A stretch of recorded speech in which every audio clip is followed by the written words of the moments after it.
habiendo reunido a sus 12 discípulos, les dio poder y autoridad sobre todos los demonios y para sanar enfermedades. Y los envió a predicar el reino de Dios y a sanar a los enfermos. Y les dijo: no toméis nada para el camino, ni bordón, ni alforja, ni pan, ni dinero, ni llevéis 2 túnicas. Y en cualquier casa donde entréis, quedad allí, y de allí salid. Y donde quiera que no os recibieren, salid de aquella ciudad, y sacudid el polvo de vuestros pies en testimonio contra ellos. Y saliendo, pasaban por todas las aldeas, anunciando el Evangelio y sanando por todas partes. Padre, te pedimos que tú seas hablándonos a cada corazón, que tu palabra, Señor, nos ilustre, nos eduque, nos mueva a generar cambios en el sentido de un crecimiento espiritual y en cuanto al desarrollo de nuestra vida cristiana hacia un lugar más y más cerca a ti. Ayúdanos, Señor, muéstranos, ayúdanos a ser dóciles a tu palabra y bendice, Señor, a cada uno de los que están escuchando esta predicación, Señor. En el nombre de Jesús te damos gracias. Amén. En este pasaje Jesús comisionó y envió a los 12 discípulos. Vemos que alimentó a los 5.000, que expulsó demonios, que se dirigió a Jerusalén. Y todos los eventos de este capítulo se muestran en los demás evangelios también, con algún tipo de diferencia de acuerdo, como siempre explicamos, a la personalidad de cada evangelista y a lo que cada uno veía en particular. Pero en este caso vamos a concentrarnos en este relato de Lucas, en el cual dice que luego del Señor haber realizado milagros extraordinarios, enviaba a todos aquellos que estaban con él, a los discípulos, a que hicieran lo mismo. Cuando los discípulos son enviados a predicar y a sanar a los enfermos, nos muestra, cuando empezamos a leer la Biblia sobre todo y escuchamos testimonios, que Dios es poderoso para obrar. De hecho, muchos estamos en la iglesia a través de milagros de sanidad, en donde vimos como un llamado de parte de Dios a nuestra atención para darnos cuenta que había un poder sobrenatural sobre nosotros y que quería ocuparse de nuestras necesidades, y entendimos que era Dios y emprendimos así a enamorarnos de este Dios de amor que nos hacía estos beneficios tan grandes. Entonces de pronto podemos llegar a pensar de que Dios tiene la obligación de sanarnos. Y cuando vemos en la Biblia, vemos que hay un montón de situaciones en las cuales, a ver, si podemos pensar en alguien que fue un digno discípulo del Señor y una persona bien encumbrada en cuanto a su vida espiritual, podemos decir que fue el apóstol Pablo, ¿no es cierto? Por toda su obra, por su transformación, por su corazón agradecido, por su nivel de compromiso con el Señor al punto de enseñarle a todas las iglesias de Asia Menor y de Roma y de Europa en general en aquel entonces, cuál era el verdadero camino que tenían que seguir.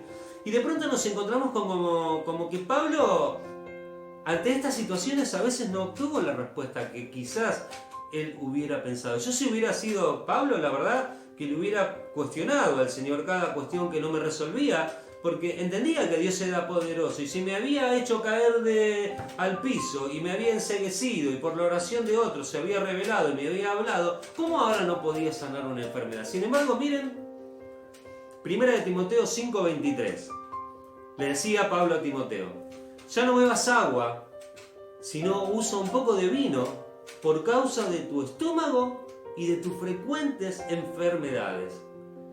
La verdad, ¿qué haríamos si fuéramos Pablo? Señor, este chico, yo lo recomendé, le enseñé todo lo que sabe, me está representando, te está representando a vos, ¿cómo no lo sanás? Sin embargo, él le decía a Timoteo, asumiendo esta situación: mirá, dejá de tomar agua porque te va a ser mejor para el estómago otro tipo de dieta. Y hay otro caso que está en 2 de Timoteo 4:20, en donde habla también de otro colaborador de él y decía: Erasto se quedó en Corinto y a Trófimo dejé en Mileto enfermo. Yo la verdad cuando empecé a leer la Biblia y el Nuevo Testamento no entendía este tipo de pasajes. Y Dios me fue enseñando, como cada uno de nosotros seguramente, que Él tiene un tiempo para cada cosa y Él se manifiesta de acuerdo a su voluntad, de acuerdo a como Él quiere, con el propósito que quiere. Hoy justo pasé por adelante que Mabel estaba conectada con una reunión de mujeres y justo escuché que alguien estaba diciendo que José decía que no se preocuparan los hermanos porque si lo habían vendido y había llegado a ese lugar era porque Dios lo había querido. ¿Qué nivel, no? De espiritualidad. Después de todo lo que había pasado, decir Dios, todo esto que pasé fue para darme algo mejor porque tú lo habías previsto. Y yo no sé cuáles son los propósitos de Dios y nosotros no sabemos cuáles son los propósitos de Dios, pero todo lo que nos pasa, todo lo que pasa, seguramente es con un propósito. De eso no tenemos ningún tipo de dudas. Pablo mismo hablaba de un aguijón en su carne. Señor, que ya te pedí varias veces que me lo quites y sigo con ese aguijón. Qué feo, ¿no? Cuando uno tiene un dolor, una dificultad. Algunos creen que fue un problema en la vista que tenía. Sea lo que sea, era un problema recurrente y que seguramente era muy molesto y Dios hacía que Pablo viviera y creciera por fe igual a pesar de estas situaciones. ¿Por qué? Porque Pablo tenía un propósito fundamental en su carrera, que era el de enseñar el Evangelio, el de enseñar el reino de Dios, enseñar cuál era el camino de salvación, que ahora no por ritos, que ahora no por seguir la ley, sino por la gracia, habíamos sido justificados en la sangre de Cristo. Y esa era su mayor preocupación, que la gente se encontrara con Dios. Jesús cuando estuvo en la tierra también hizo milagros, se compadeció de la gente, se manifestó a favor de los pobres y brindaba ayuda. Estuve enfermo y no me visitaste, estuve preso y no estuviste conmigo.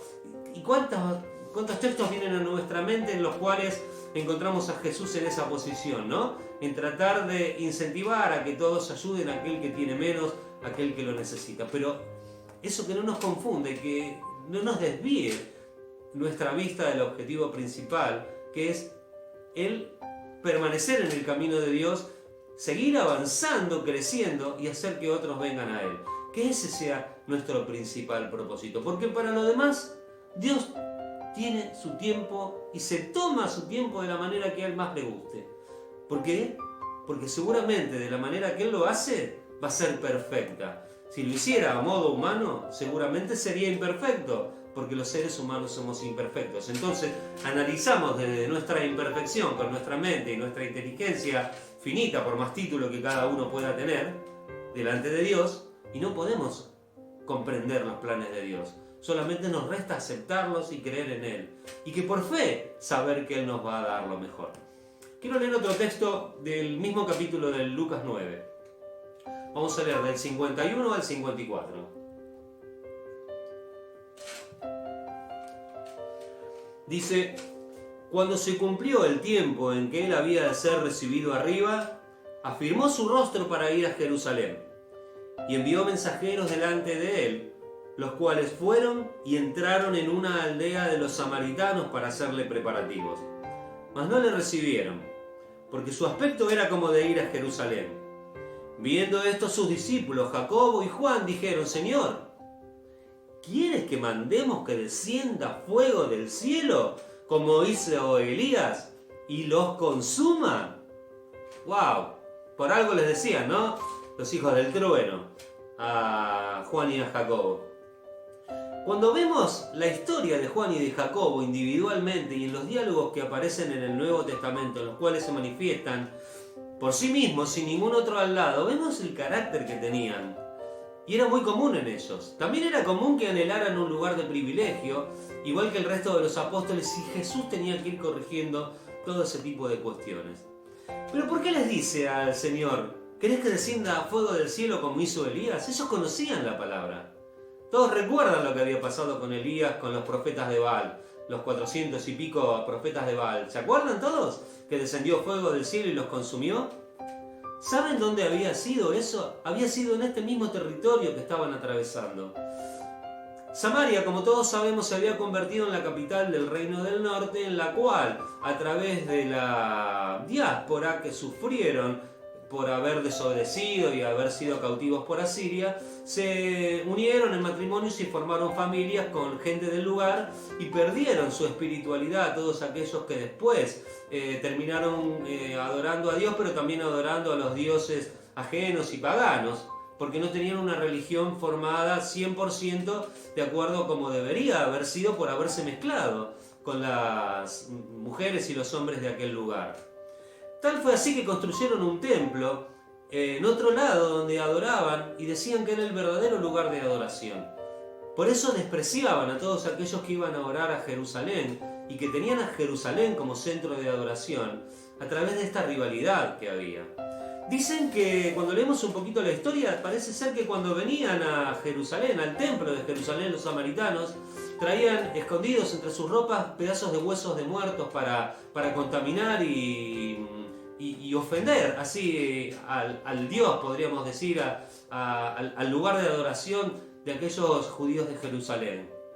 Entonces, claro, el odio y el resentimiento entre ellos era sumamente importante. Pero sin embargo, Jesús, ¿qué había mostrado en su caminar a lo largo de estos años de ministerio? ¿A cuántos samaritanos había asistido? ¿De cuántos había hablado bien? ¿No mencionó la parábola del buen samaritano? ¿No le dio agua a la mujer que venía del pozo? De esa agua que no iba a darle sed más si ella bebía de esa agua, que era el mismo. Y cuando seguimos leyendo el relato, vemos que les dice que él no había venido para matar, no había venido para perder a las almas, sino para salvarlas. Si hubiera sido por el razonamiento humano, ¿qué les había dicho al principio? Si en algún lugar no los reciben, sacúdanse los pies, y ni siquiera la tierra de sus zapatos. Traigan. Eso era lo lógico. Eso era lo humanamente entendible. Pero Dios no venía a fomentar resentimiento, ni odio, ni venganza. Venía a salvar a las almas. Hay una gran diferencia entre lo humano y lo divino. Desde el punto de vista humano nosotros podemos tener seguramente nuestra manera de ser, nuestra manera de pensar, nuestra manera de entender la vida. Pero cuando la leemos y cuando la vemos a partir de las enseñanzas del Evangelio es totalmente diferente, porque Jesús tiene otro plan. Señor, yo entiendo que estos samaritanos vieron que se dieron cuenta que íbamos para Jerusalén, porque en realidad el Señor podría haber hecho lo que hacían todos, ir por el camino más largo para no pasar por Samaria. Pero él no, cada vez que iba a Jerusalén pasaba por Samaria, porque él no tenía nada que esconderse, ni ningún recelo, ni ningún resentimiento, ni ningún odio contra los samaritanos. Al contrario, quería que se salvaran también, porque el Señor vino a morir por todos y quería que se encontraran ellos también con él. ¿Y los samaritanos se habrán encontrado con Jesús? ¿Habrán seguido dándole la espalda? Él había venido a enseñar otro régimen de vida. Él no vino a enseñar como primera medida y obligación para con nosotros que tuviéramos todo lo que le pedíamos. Él no vino a enseñar que era un esclavo nuestro y que cuando teníamos un problema de salud él estaba obligado a sanarnos. Él vino a manifestarse de distintas maneras y esa fue una que utilizó en algunas oportunidades. ¿Está mal pedirle al Señor por sanidad? No, porque lo hemos visto infinidad de veces que Él se ha manifestado con poder y de manera milagrosa, obrando salud y sanidad sobre los enfermos. Y lo vamos a seguir haciendo. Pero lo que nos tiene que mover a seguirlo no es que Él sana nuestras enfermedades, sino que Él dio su vida por nosotros y que ocupó nuestro lugar en la cruz. Antes que nada, tenemos que buscar la paz y la salvación. Y por último quisiera leer un texto que se encuentra en Hechos 9:31. Hechos 9:31.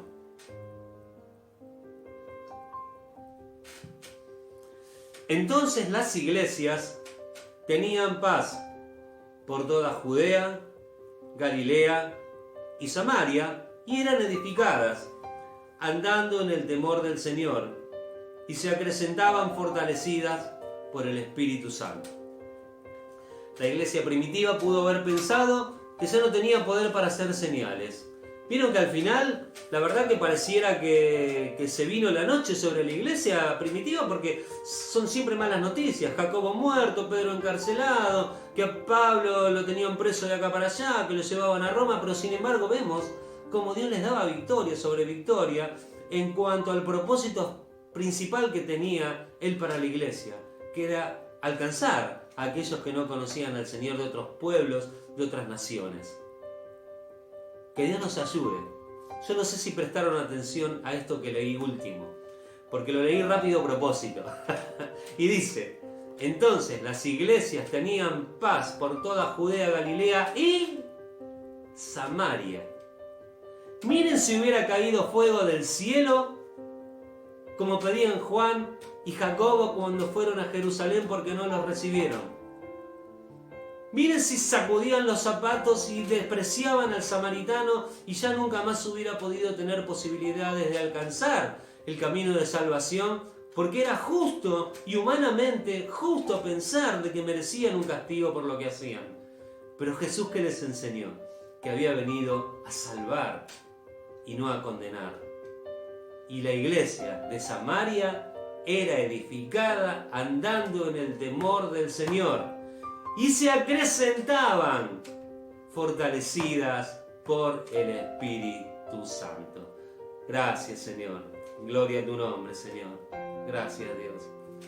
Aquellos que son enemigos de Cristo ahora son hermanos. Aquellos que eran los que despreciaban al pueblo de Dios eran aquellos que caminaban al lado de los nuevos discípulos que se estaban formando. No conocemos los tiempos, no conocemos el contexto en el cual Dios se mueve en cada situación. ¿Por qué? Porque nosotros somos humanos y nosotros es fácil que pidamos fuego del cielo. ¿Saben qué lindo que sería ser Elías y hacerse... ¿Vieron que Elías la canchereó, como decíamos nosotros? Y les decía: no, dale, hacé... méteme más agua, dale. No, y bailá, que por ahí tu Dios se quedó dormido. Me encanta, no nos divierte eso. ¿No nos gustaría decirle así a alguien que nos contradice? Sería hermoso.